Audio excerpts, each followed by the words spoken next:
തിരുനാളിന് മഹത്വമുണ്ടായിരിക്കട്ടെ. അധ്യക്ഷ വേദിയിൽ അധ്യക്ഷരായിരിക്കുന്ന അഭിനന്ദരായ OCYM മലബാർ സഭയുടെ പ്രസിഡന്റ്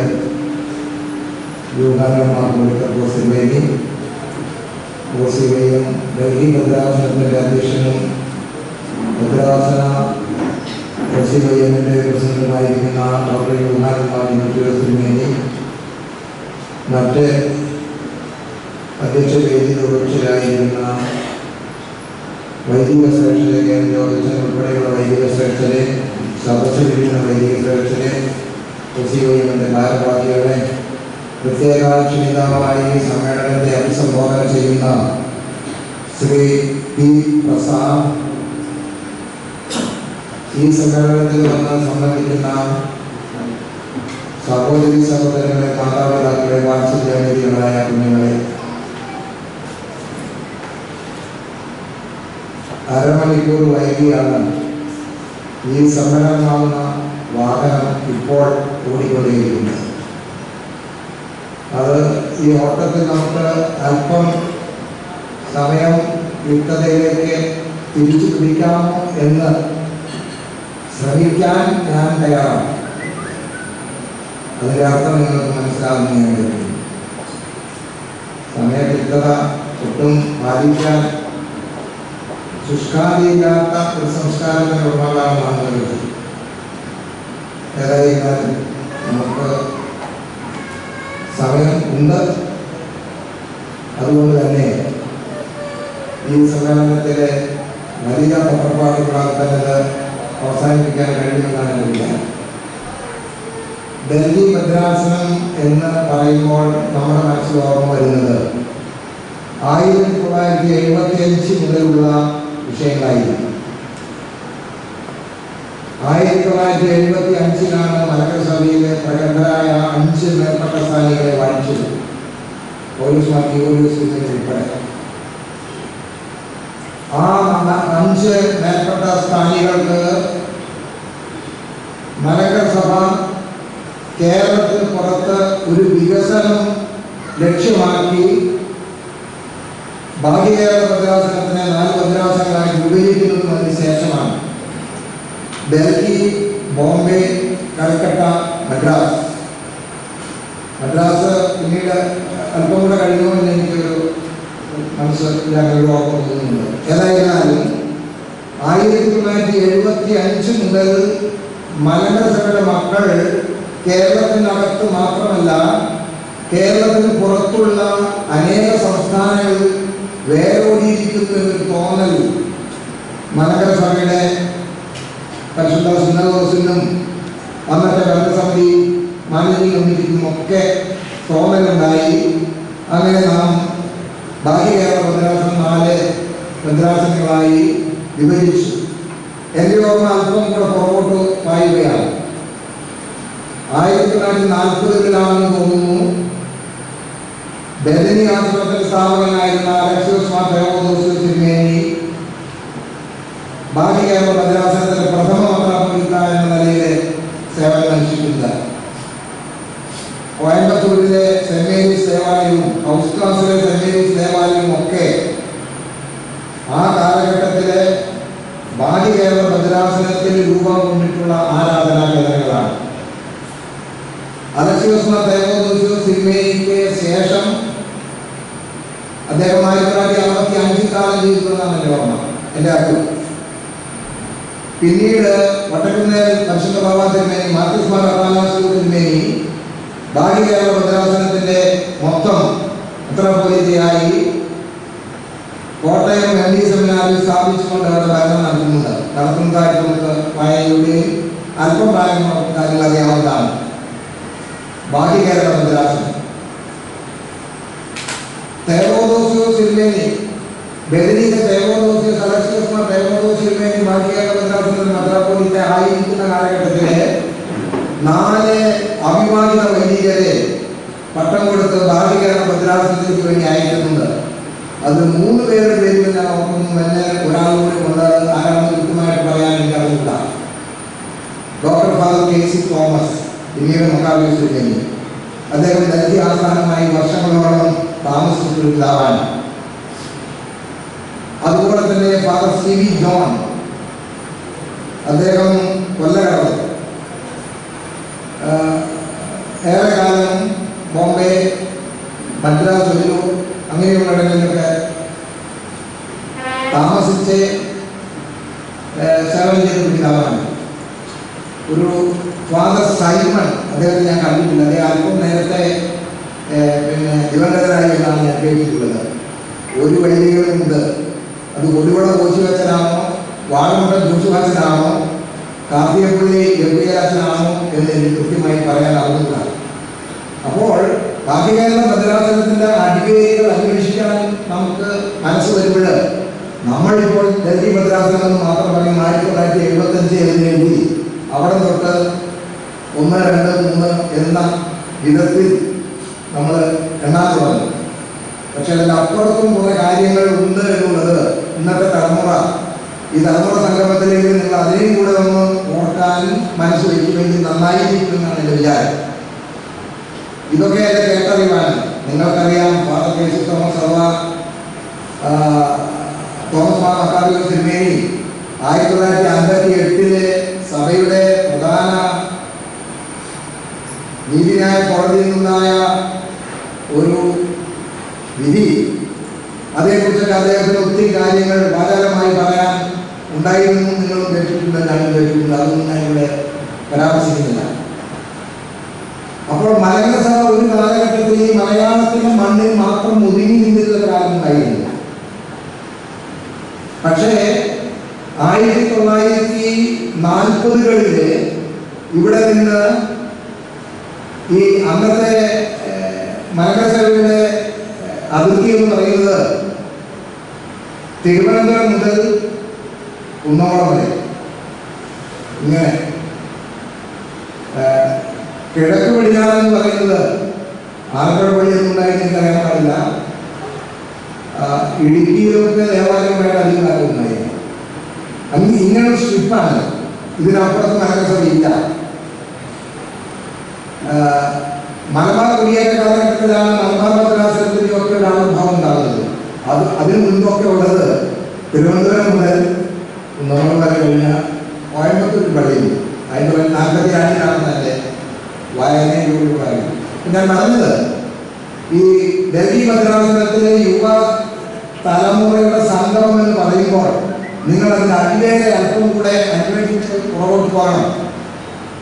എങ്കിൽ മാത്രമേ അതിന് പൂർണ്ണതയിലേക്ക് നമ്മൾ എത്തിച്ചേരുകയുള്ളൂ എന്ന ഒരു വികാരം കൊണ്ടാണ് ഞാൻ എനിക്ക് അറിവുള്ള ഈ ചില തുമ്പുകൾ, ചില കഷ്ണങ്ങൾ നിങ്ങളുടെ മുമ്പിൽ ഞാൻ അവതരിപ്പിക്കാനായിട്ട് ആഗ്രഹിച്ചത്.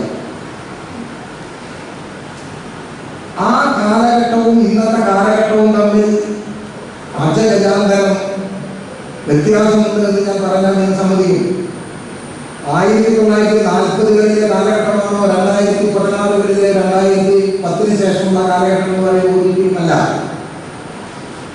മതത്തിൻ്റെ നിർവചനം മാറി, മനുഷ്യന്റെ നിർവചനം മാറി, മൂല്യങ്ങളുടെ നിർവചനം മാറി. എന്തെല്ലാം വ്യതിയാനങ്ങളാണ് ആധുനിക കാലഘട്ടത്തിൽ നാം അഭിമുഖീകരിച്ചുകൊണ്ടിരിക്കുന്നത്. എൻ്റെ ഭാഷയിൽ പറഞ്ഞാൽ എല്ലാം ഒരു വ്യാപാര സമാനമായ പ്രവർത്തന ശൈലിയിലെ കാര്യങ്ങൾ എത്തിച്ചേർന്നിരിക്കുകയാണ്. ഇന്ന് മതം പോലും സഭകൾ പോലും പ്രവർത്തിക്കുമ്പോൾ ഒരു മത്സര ബുദ്ധിയില്ലേ, അങ്ങേ സഭയിൽ നിന്ന് ഒരാളെ ഇങ്ങേ സഭയിലേക്ക് വലയിട്ട് പിടിച്ചോണ്ട് വരാൻ എന്തെങ്കിലും മാർഗമുണ്ടോ എന്ന് അന്വേഷിക്കേണ്ട കാലമല്ലേ ഇന്ന്.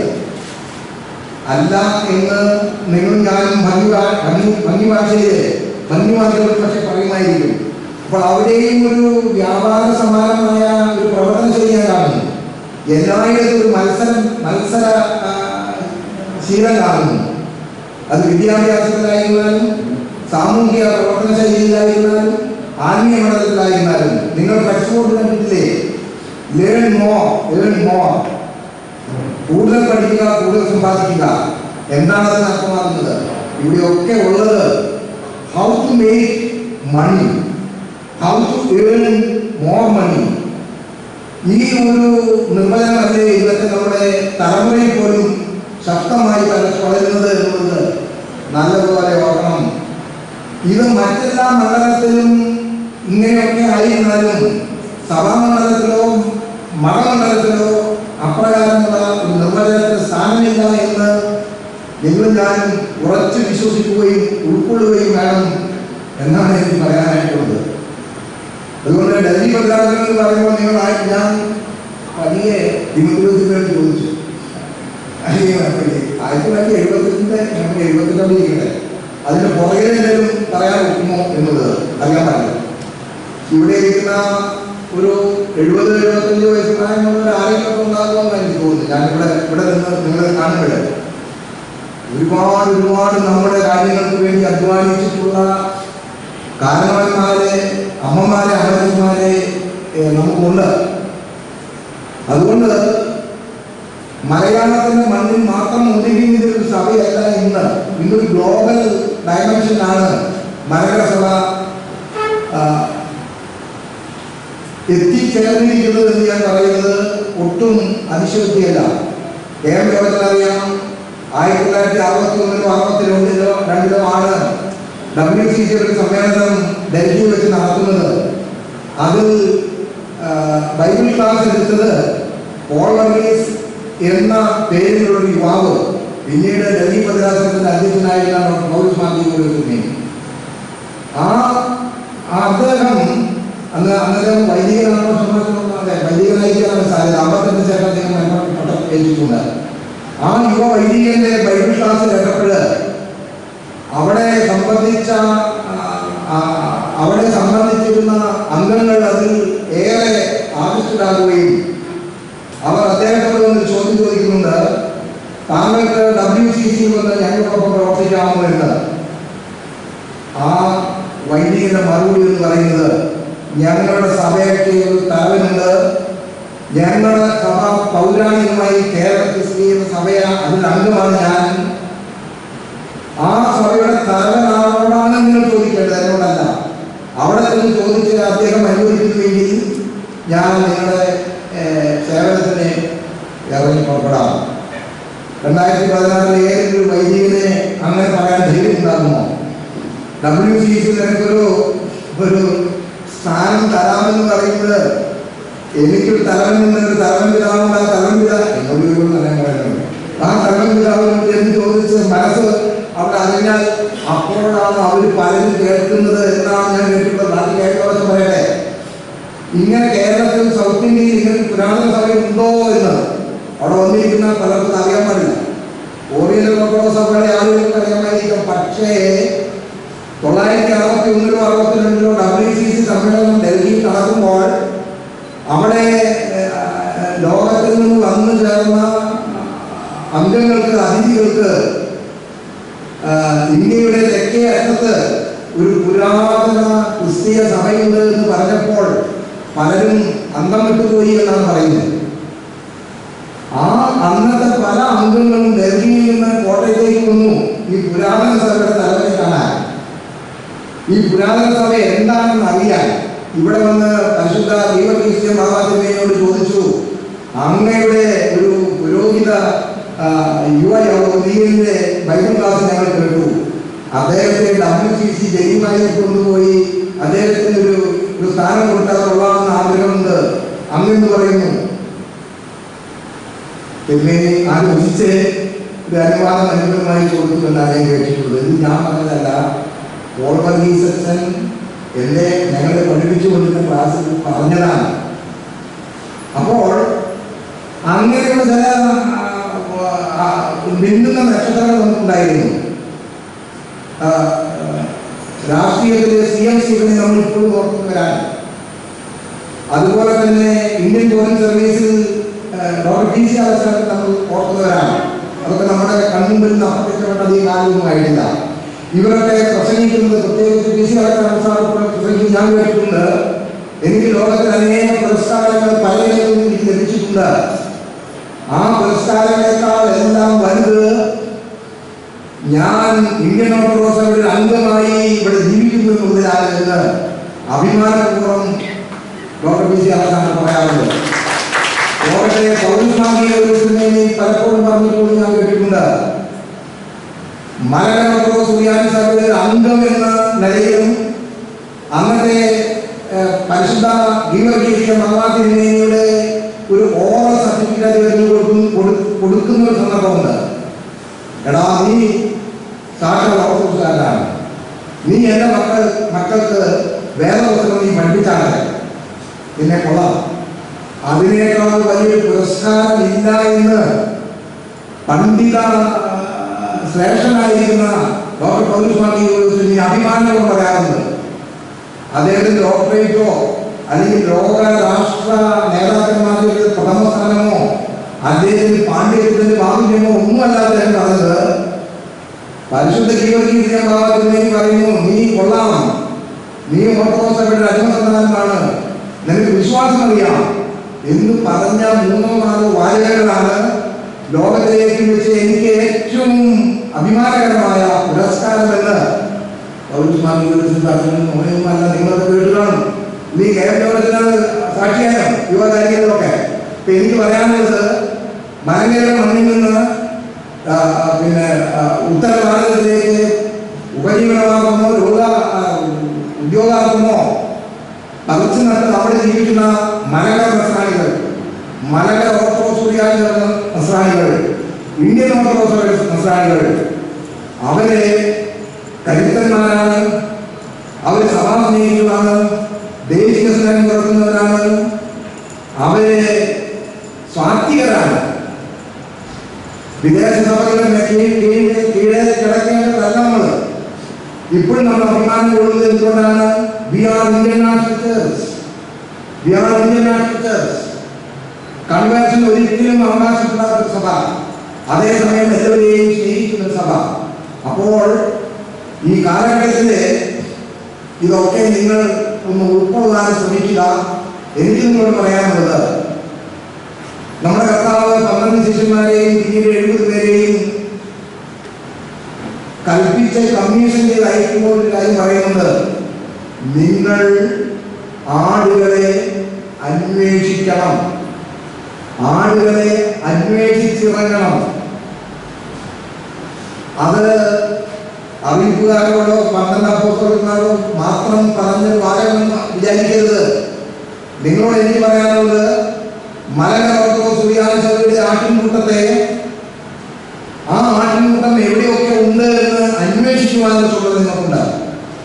നമ്മുടെ യുവതലമുറ ബോംബെ, ഡൽഹി, മദ്രാസ്, കൽക്കട്ട ആദിയായ മെട്രോ സിറ്റീസിൽ പഠനം മൂലമോ മറ്റു കാര്യത്തിലോ പോകുമ്പോൾ അവരെ അന്വേഷിക്കാനുള്ള ഒരു വലിയ ഉൾക്കാഴ്ചയും ഒരു പരിശ്രമവും അധ്വാനവും നിങ്ങൾക്കും ഉണ്ടാകണമെന്നേ എനിക്ക് പറയാനുള്ളൂ. കേരളത്തിൽ നിന്നുകൊണ്ട് ഡൽഹിയിൽ വരുന്ന ഒരു ഓർത്തഡോക്സ് ആളിനെ കണ്ടുപിടിക്കാൻ എളുപ്പമല്ലല്ലോ. അതുകൊണ്ട് ആ ചുമതല നിങ്ങൾ തന്നെ ഒന്ന് ഏറ്റെടുക്കുകയും നിങ്ങളുടെ കഴിവിനൊത്തവണ്ണം അവരെ ഈ മലയാളത്തിൻ്റെ മണ്ണിൽ മലങ്കര സഭയുടെ കുഞ്ഞാടുകളുടെ കൂട്ടത്തിൽ അവരെ ഉൾക്കൊണ്ടുകൊണ്ട് അവരെ നിങ്ങൾ അന്വേഷിക്കാനുള്ള ഉത്തരവാദിത്വം നിങ്ങൾ മറന്നു കളയരുത്. ഞാൻ ആദ്യം പറഞ്ഞു, മൂല്യങ്ങൾ മാറി, എല്ലാ കാര്യങ്ങളുടെയും നിർവചനങ്ങൾ മാറി, എല്ലായിടത്തും മത്സരബോധം വന്നു, എല്ലായിടത്തും ധനം സമാഹരിക്കുന്നതാണ് ജീവിതത്തിന്റെ പ്രധാന ലക്ഷ്യമെന്ന ധാരണയെത്തി. ഇതിൽ നിന്നെല്ലാം വ്യത്യസ്തമായി ഒരു ജീവിതശൈലി നിങ്ങൾക്കുണ്ടാകണം. ഈ തലമുറ സംഗമം ഇതൊക്കെ ഉൾക്കൊള്ളാൻ തക്കവണ്ണം നിങ്ങൾക്ക് ഒരു ഒരു ഒരു അവസരം ആകട്ടെ എന്ന് ഞാൻ ആശംസിക്കുകയാണ്. വാക്കുകൾ ദീർഘിപ്പിക്കുന്നില്ല. അനേക വിശിഷ്ട വ്യക്തികളുടെ വാക്കുകൾ കേൾക്കാൻ നിങ്ങൾക്ക് ആഗ്രഹിക്കുകയാണ്. ഈ സമ്മേളനത്തിൽ വന്ന് സംബന്ധിക്കാനും നിങ്ങളോട് 2-3 വാക്കുകൾ പറയാനും ലഭിച്ച അവസരം നല്ല ഒരു അവസരമായി ഞാൻ കാണുകയാണ്. ഔപചാരികമായി സമ്മേളനം ഉദ്ഘാടനം ചെയ്തുകൊണ്ട് ഞാൻ അവസാനിപ്പിക്കും.